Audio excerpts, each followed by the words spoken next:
नमस्कार दोस्तों सर्दी जुकाम भारत समेत दुनिया भर में सबसे आम संक्रामक रोगों में से एक है। हर साल इस बीमारी के अरबों मामले दर्ज और इलाज किए जाते हैं।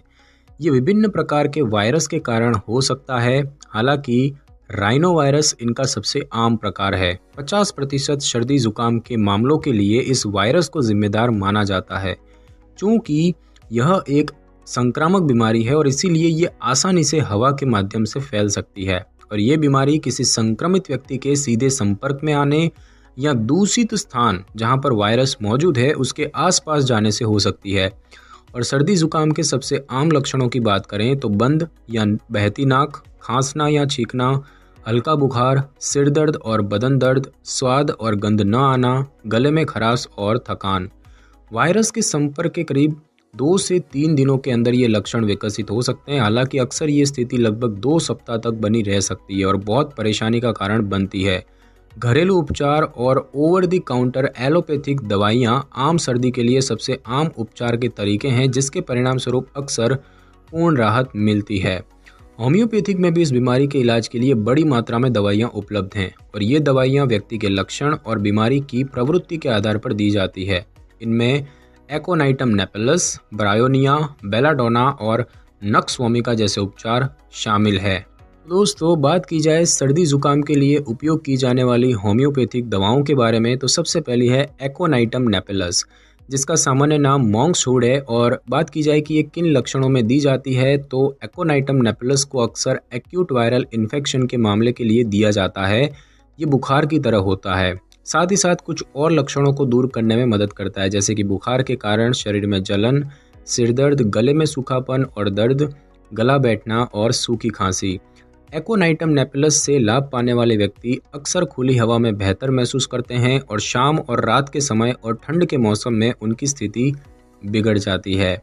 उसके बाद दोस्तों बात की जाए एलियम सैपा की, तो इसका सामान्य नाम है रेड ऑनियन। बात की जाए कि ये किन लक्षणों में दी जाती है तो नाक से पानी आना, सिरदर्द जो कि ज़्यादातर माथे वाले हिस्से को प्रभावित करता है, गला बैठना, खांसना और छींकना और थकान। शाम को और गर्मी में ये लक्षण बिगड़ जाते हैं, जबकि खुली हवा और ठंडे वातावरण में इन लक्षणों से राहत मिलती है। तीसरी दवा है आर्सेनिकम एल्बम, इसका सामान्य नाम है आर्सेनिक एसिड।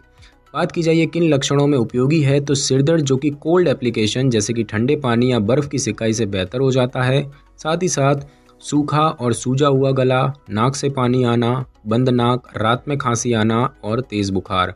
ठंड और नम मौसम में रोगी की स्थिति खराब हो जाती है, जबकि हीट एप्लीकेशन जैसे कि गर्म पानी की सिकाई से लक्षणों में सुधार होता है। उसके बाद दोस्तों जो दवा है वो है बेलाडोना, इसका सामान्य नाम है डेडली नाइटशेड। बात की जाए किन लक्षणों में दी जाती है तो अचानक बुखार आना, गले में खराश और गला सूख जाना, सिर दर्द, कान में दर्द, सूखी खांसी के साथ बलगम। सभी लक्षण दोपहर में बढ़ते हैं और व्यक्ति सेमी इरेक्ट पोजीशन यानी कि न पूरी तरह से लेटना न बैठना उसमें बेहतर महसूस करता है। उसके बाद दोस्तों बात की जाए ब्रायोनिया एल्बा की, इसका सामान्य नाम है वाइल्ड होप्स। और बात की जाए कि ये किन लक्षणों में दी जाती है तो ब्रायोनिया एल्बा शरीर के किसी भी हिस्से में दर्द के लिए निर्धारित है। इसका असर उन व्यक्तियों में अच्छा होता है जो चिड़चिड़े स्वभाव के और आमतौर पर सांवले रंग के होते हैं। और इनका उपयोग जो है कौन से लक्षणों में किया जाता है तो सूखी और दर्दनाक खांसी, सिर दर्द, सूखे और फटे होंठ, गला और मुंह सूखने के कारण खूब प्यास लगना, बलगम जिसे बाहर निकालना मुश्किल होता है, गर्म मौसम में ये स्थिति और ख़राब हो जाती है, गर्दन और हाथ पैर में अकड़न और साथ ही साथ बुखार। गर्म वातावरण में इन लक्षणों में सुधार होता है, जबकि ठंडे मौसम में और ठंडी चीज़ें खाने पीने से लक्षणों से राहत मिलती है। उसके बाद दोस्तों बात की जाए डल कैमारा की, तो इसका सामान्य नाम है बिटर स्वीट्स। और दोस्तों अक्सर गर्मी के मौसम के अंत में होने वाली स्थितियों के लिए डल कैमारा निर्धारित किया जाता है और ये अत्यधिक मात्रा में बलगम और सूखी नाक के लिए एक प्रभावी उपाय है।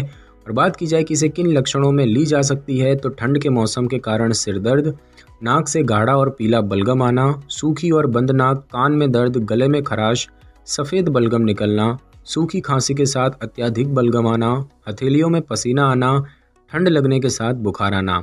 ठंड के मौसम में खासकर रात के दौरान ये लक्षण बिगड़ जाते हैं, जबकि व्यक्ति गर्म वातावरण में अच्छा महसूस करता है।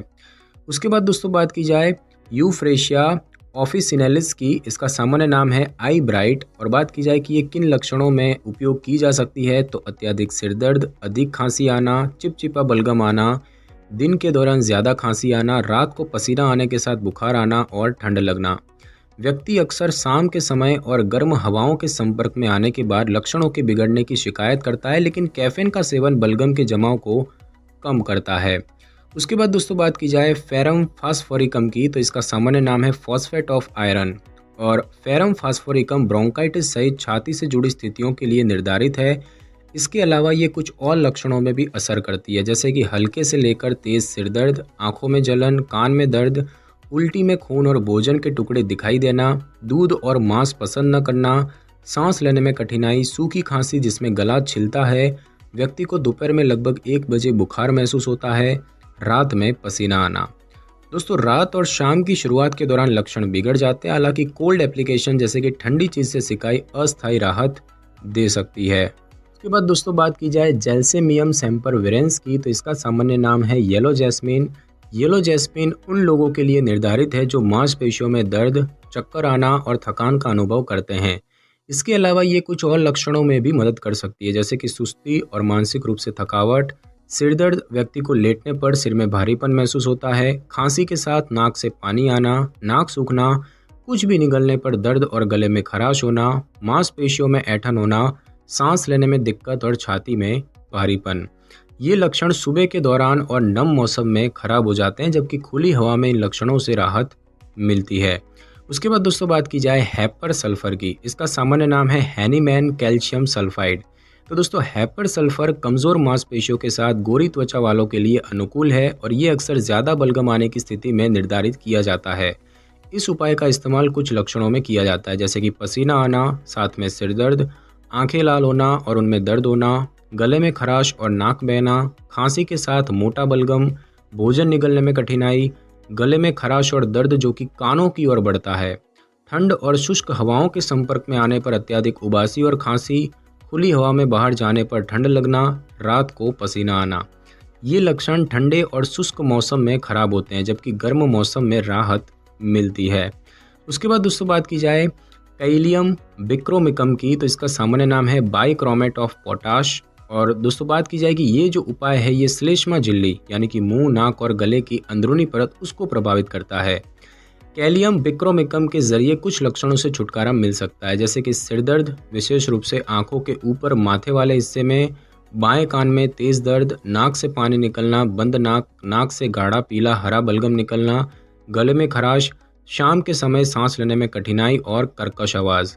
ये लक्षण सुबह के समय और बढ़ते तापमान के साथ तेजी से बिगड़ते हैं, हालांकि हीट अप्लाई से कुछ लोगों के लक्षणों से राहत मिल सकती है। उसके बाद दोस्तों बात की जाए नेट्रियम म्यूरिएटिकम की, तो इसका सामान्य नाम है क्लोराइड ऑफ सोडियम। और बात की जाए नेट्रियम म्यूरिएटिकम जो है ये अक्सर उन लोगों के लिए निर्धारित किया जाता है जिनमें अक्सर ठंड पकड़ने की प्रवृत्ति होती है। इसके अलावा कुछ और भी लक्षणों को ठीक करता है, जैसे कि सुबह जल्दी उठने पर सिरदर्द होना, आंखों में भारीपन और जलन होना, नाक से पानी निकलना, बंद नाक और सांस लेने में कठिनाई होना, सुबह के समय में बुखार और साथ में कमजोरी और ठंड लगना, दोपहर के समय चक्कर आना। ये लक्षण सुबह के समय और किसी गतिविधि में शामिल होने पर गंभीर हो सकते हैं।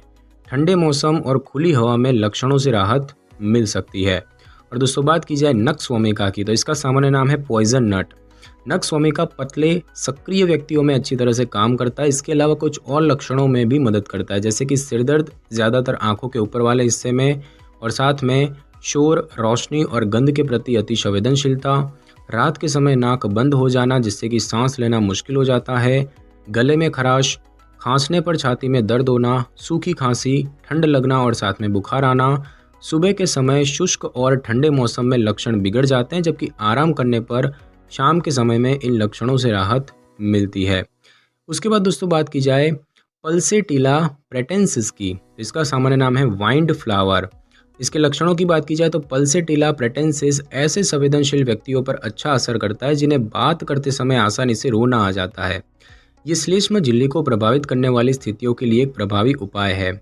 वाइंड फ्लावर से कुछ और लक्षणों का भी इलाज किया जा सकता है, जैसे कि थकावट से सिरदर्द, सुनने में कठिनाई, व्यक्ति को ऐसा लगता है जैसे उनके कान में कुछ भरा है, पलकों में जलन के साथ आंखों में सूजन, नाक का दायां हिस्सा बंद होना, नाक से पीले रंग का बलगम आना, विशेष रूप से सुबह के समय, शाम और रात के समय सूखी खांसी आना, सांस लेने में कठिनाई होना, शाम के शुरुआती समय में सर्दी लगने के साथ हल्का बुखार आना। हीट अप्लाई या गर्म मौसम में स्थिति बिगड़ती है। दूसरी ओर कोल्ड अप्लाई और ठंड के मौसम से लक्षणों से राहत मिलती है। तो बात की जाए कि सर्दी जुकाम के रोगियों के लिए आहार और जीवन शैली में बदलाव क्या आपको करना चाहिए और क्या नहीं करना चाहिए। तो दोस्तों, ज़्यादातर लोगों को लापरवाही के कारण सर्दी जुकाम की समस्या होती है। सावधानी और अच्छी तरह से न रहने के कारण लोगों का स्वास्थ्य खराब रहता है और बीमारियां फैलने लगती है। और ऐसे में स्वस्थ जीवन शैली को अपनाने जैसे कि छोटे कदम की बदौलत बड़ा बदलाव लाया जा सकता है। यदि कोई व्यक्ति होम्योपैथिक दवाएं ले रहा है तो डॉक्टर उसे कुछ सुझाव दे सकता है, जैसे कि आपको क्या करना चाहिए। तो होम्योपैथिक दवाएं अत्यधिक घुलनशील रूप में तैयार की जाती है और ऐसे में कई प्रकार के आहार और जीवन शैली के कारण आसानी से इन दवाइयों का असर प्रभावित हो सकता है। इसीलिए होम्योपैथिक डॉक्टर द्वारा सुझाई गई बातों का अच्छे से और सावधानी पूर्वक पालन करना चाहिए। खुद और अपने आसपास की साफ सफाई बनाए रखें ताकि किसी तरह का वायरल इन्फेक्शन ना हो सके। साथ ही साथ ढीले और आरामदायक कपड़े पहनें। बात की जाए कि क्या नहीं करना चाहिए, तो शराब और कैफीन से बचें क्योंकि वे होम्योपैथिक दवा के काम में बाधा डालते हैं। नमकीन और खट्टे भोजन से बचना चाहिए क्योंकि वे उपचार पर नकारात्मक असर करते हैं। होम्योपैथिक असर ठीक से हो सके इसके लिए मसालेदार खाद्य पदार्थ या फिर फ्लेवर वाले भोजन से भी बचा जाना चाहिए। उसके बाद दोस्तों, बात की जाए कि सर्दी जुकाम के लिए होम्योपैथिक दवाएं और इलाज कितना प्रभावी है। तो दोस्तों, चूंकि सर्दी जुकाम एक हल्का और आत्मसीमित रोग है, इसलिए अधिकांश लोगों को इस स्थिति के लिए एंटीबायोटिक दवाओं की आवश्यकता नहीं होती है। हालांकि लंबे समय तक बुखार या फिर बढ़ते लक्षणों के मामलों में चिकित्सक से परामर्श लेना एक अच्छा विचार हो सकता है। आमतौर पर डॉक्टर ठंड के लक्षणों का प्रबंधन करने के लिए दवाएं दे सकते हैं क्योंकि इस स्थिति के लिए उपयुक्त दवा नहीं है। निर्धारित इलाज केवल लक्षणों को दबाने का कार्य करते हैं। सर्दी जुकाम के लक्षणों के लिए होम्योपैथी में कई अलग अलग दवाएं मौजूद हैं और ये लक्षणों को दबाने का काम नहीं करती है, लेकिन इन्फेक्शन से लड़ने के लिए रोगी की प्रतिरक्षा प्रणाली को उत्तेजित करती है। इसके अतिरिक्त एक होम्योपैथिक चिकित्सक मरीज के परीक्षण के बाद उपाय निर्धारित करता है। दूसरे शब्दों में कहें तो प्रत्येक उपाय प्रत्येक मरीज पर एक जैसा असर नहीं करते हैं क्योंकि हर मरीज की स्थिति अलग अलग होती है और होम्योपैथी में स्थिति के अनुसार ही दवाइयाँ निर्धारित की जाती है। कुछ वैज्ञानिक प्रमाण मौजूद हैं जो ये बताते हैं कि होम्योपैथिक उपचार सर्दी जुकाम के प्रति प्रभावी है। एक सिंगल ब्लाइंड स्टडी में सर्दी जुकाम से पीड़ित 485 लोगों को शामिल किया गया। इसके बाद उन्हें निश्चित अवधि के लिए एस्पिरिन या होम्योपैथिक दवाइयाँ दी गई जिसमें एकोनिटम, ब्रायोनिया, फॉस्फोरस इत्यादि शामिल थे। दोनों समूहों ने लक्षणों से समान राहत का अनुभव किया और ये दर्शाता है कि होम्योपैथिक उपचार प्रमाणित दवाओं के समान प्रभावी है। सिंगल ब्लाइंड स्टडी एक प्रकार का नैदानिक परीक्षण जिसमें केवल स्टडी करने वाले शोधकर्ता को पता होता है कि प्रतिभागियों को कौन सा उपचार दिया जा रहा है। एक डबल ब्लाइंड स्टडी में एक समूह को या तो प्लेसेबो दिया गया था या तो विंसेटॉक्सिकम और सल्फर के मिश्रण को दिया गया था। यद्यपि ये उपाय बीमारी की आवृत्ति को कम नहीं करता था, लेकिन ये बीमार व्यक्ति में लक्षणों को प्रबंधित करने में सहायक है। डबल ब्लाइंड स्टडी में न तो प्रतिभागियों और न ही प्रयोगकर्ताओं को पता है कि मरीज कौन सा उपचार प्राप्त कर रहा है और इस प्रक्रिया का उपयोग अनुसंधान परिणामों में पूर्वाग्रह को रोकने के लिए किया जाता है। दोस्तों, बात की जाए कि सर्दी जुकाम के लिए होम्योपैथिक दवा के नुकसान और जोखिम क्या होते हैं। तो दोस्तों, होम्योपैथिक इलाज पूरी तरह से प्राकृतिक पदार्थों से तैयार किए जाते हैं। इन्हें घुलनशील रूप में बनाया जाता है। घुलनशील होने से ये विषाक्तता यानी कि पॉइजनिंग से मुक्त हो जाता है और इसके औषधीय गुण बने रहते हैं। नतीजतन होम्योपैथिक दवाओं के साइड इफेक्ट दुर्लभ है। हालांकि एलोपैथिक दवाएं भी प्रभावी होती है, लेकिन ये बच्चों और गर्भवती महिलाओं के लिए असुरक्षित हो सकती है, जबकि बच्चों को होम्योपैथिक दवाएं दी जा सकती है। फिलहाल कोई भी उपाय करने से पहले किसी योग्य होम्योपैथिक डॉक्टर से सलाह अवश्य लें। तो दोस्तों, बात की जाए कुछ टिप्स की, तो सर्दी जुकाम एक वायरल इन्फेक्शन है जो हर साल अरबों लोगों को प्रभावित करता है। आमतौर पर यह हल्की आत्मसीमित बीमारी है, हालांकि कुछ मामलों में गंभीर लक्षण भी दिखाई दे सकते हैं और इसके लिए कोई विशेष दवा नहीं है। जो भी दवाएं मौजूद हैं वे सिर्फ इसके लक्षणों को दबाने का कार्य करती है, लेकिन होम्योपैथी में व्यक्ति प्रतिरक्षा प्रणाली को मजबूत करने पर फोकस किया जाता है ताकि अपने आप ही सर्दी जुकाम के वायरस से लड़ सके। एलोपैथिक दवाओं के विपरीत होम्योपैथिक उपचारों के दुष्प्रभाव नहीं होते हैं। हालांकि होम्योपैथिक ट्रीटमेंट भी अपने आप नहीं लेना चाहिए क्योंकि हर दवा सभी व्यक्तियों पर एक समान असर नहीं करती है। तो दोस्तों आज की इस वीडियो में बस इतना ही। अगर आपको मेरी ये वीडियो और जानकारी अच्छी लगी हो तो वीडियो को लाइक और शेयर कर दीजिए और कमेंट करना बिल्कुल भी ना भूलें। और अगर आप हमारी चैनल पर नए हैं तो चैनल को कर लें सब्सक्राइब और बेल आइकन के बटन को ज़रूर क्लिक कर लें ताकि मेरी नई वीडियो की नोटिफिकेशन सबसे पहले आपको मिल सके। Thanks for your time.